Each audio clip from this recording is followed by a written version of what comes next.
Last week, I was at Fats Chicken and Waffles in Seattle with my son, my daughter in law, and my brother. It's a very small restaurant, very crowded. There were people standing and waiting for tables, and there was kind of an overwhelming menu for me. There were lots of choices and a lot of things I needed to think through. I opted for a breakfast platter, but even that had a lot of choices. It was one of those where there were so many different options. Do you want French toast? Do you want regular toast? Do you want a waffle? Do you want hash browns? Do you want home fries? Do you want grits? So I ordered first. I held the laminated menu in my hand and I ran my finger along it as I was placing my order. I said, well, I would like scrambled eggs, and I'd like home fries, and I'd like a waffle. And the waiter just burst into a huge smile, and he looked around our table and he said, oh, I like you. Usually I have to ask, well, how do you want your eggs cooked? And what sides do you want with that? But not you. You know what you want. Now, how about the rest of y'all? What do the rest of you guys want? And the five of us laughed together. And then he took the rest of our order. And the moment was over. But the positive feelings lasted much longer. So February seems like a really good time to talk about Barbara Frederickson's research on love. Now, Barbara Frederickson, her definition of love probably doesn't match yours.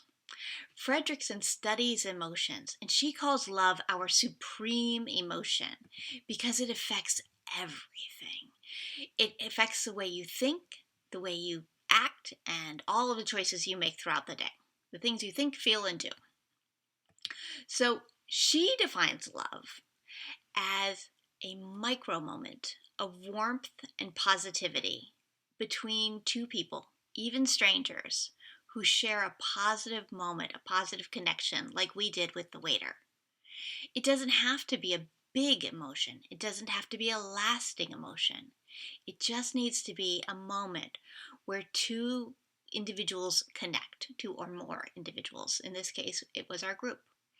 Now, Fredrickson doesn't have research on, at least not that I'm aware of, on connection like this with animals, but I think most of us pet professionals can say we've had those moments of love with animals on a regular basis. Moments where we are fully present with one another and we're feeling the connection. The feeling part is important. Fredrickson really bases her definition on your body's experience of love. She likes to look at the pieces of how your brain is responding. And your brain dives in with, it's called neural coupling, where your brain and the other individual's brain sort of light up in the same ways and have this resonance and attunement. Here we are together. And if you were to do an fMRI, the scans would be very, very similar. So this neural coupling. There's also oxytocin released, which we all know is such a good hormone for creating trust and connection, attunement, social bonding. And your vagus nerve's participation helps you with things like better physical, mental, and emotional health. It helps you to regulate your emotions better, to regulate your behavior better. And these things are promoted through your body's chemical response to these positive interactions, even very small ones, even very small ones. So in these moments, you feel part of something bigger than yourself. You feel connected to the other person. And you see them as someone for whom you have care and concern and compassion. And they feel the same about you. So it's really magic. So this becomes an upward spiral. What happens is the more love you experience, the more love you'll experience. And that can seem kind of frustrating and disheartening if you're in a moment where you're not feeling and experiencing a lot of love. You might be feeling disconnected, a little bit isolated, a little worn down, discouraged, or exhausted. And here I am talking about how awesome it is feeling love and how the more love you feel, the more love you'll feel. Well, gee, thanks. What am I supposed to do about that? Well, I have a tip for you. So in Fredrickson's research, one of the pieces that she found most effective is something called a loving kindness meditation. Now, loving kindness meditation is an ancient practice. It's in almost all cultures and it's been absorbed into most religions in one form or another. The basic idea of a loving kindness meditation is that you will be thinking about someone and sending them good wishes. It's the four pieces that are most commonly used are: may you be safe, may you be happy, may you be healthy, and may you experience peace. Now, doing this kind of meditation changes your thoughts and changes your feelings and changes your body's physical response. So what happens is by doing this practice, by thinking about people and sending these wishes toward them, your body language will become more open and more expressive, more inviting, which other people will naturally respond to. Your vocal patterns will be more upbeat and interesting, which other people will naturally respond to. It will change your thoughts so that you become more caring, more compassionate, more concerned about others. And people will start to feel safer around you. Now, you're not actually doing anything with others at this point. You are just thinking thoughts. But thinking these thoughts is creating some of these biochemical changes in your body that will have the effect externally throughout your day. So, how do you do that? Well, first, I want to say that the goal is not to be positive. The goal is to be open and to be aware of the emotions that come up for you during the practice. And you are going to just try to take a moment and think about someone. It's easiest to start with someone that you care about very deeply. So often that's a pet.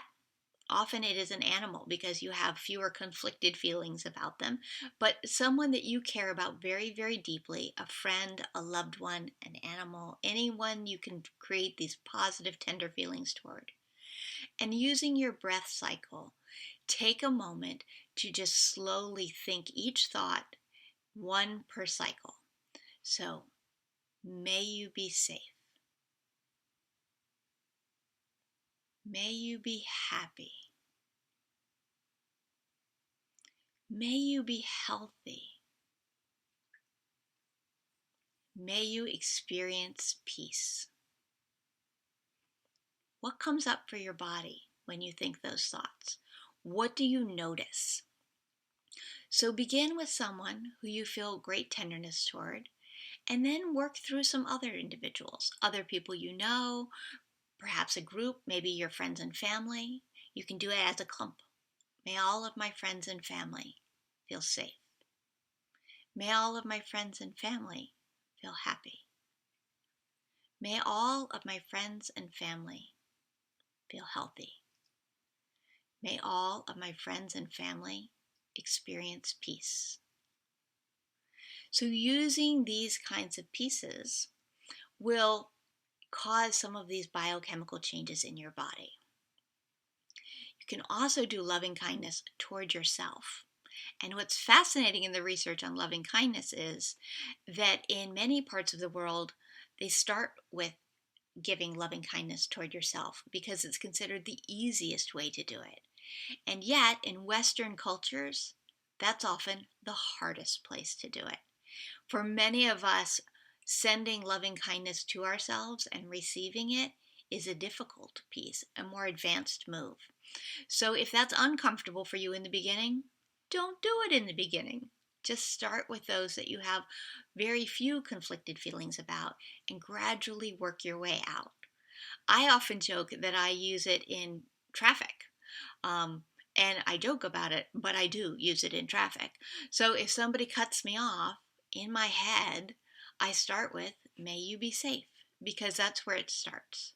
But honestly, what comes out in my head is sometimes a little bit more directive.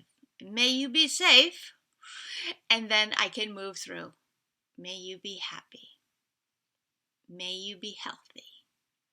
May you experience peace. Because that busy person who just cut in front of me wasn't really thinking about me. And they probably weren't feeling safe, happy, healthy or peaceful in that moment. So it doesn't help them for me to become angry, and it doesn't help me for me to become angry. So using the loving kindness can help me to reset my body, which resets my thoughts, feelings, and actions. And that's where the magic occurs.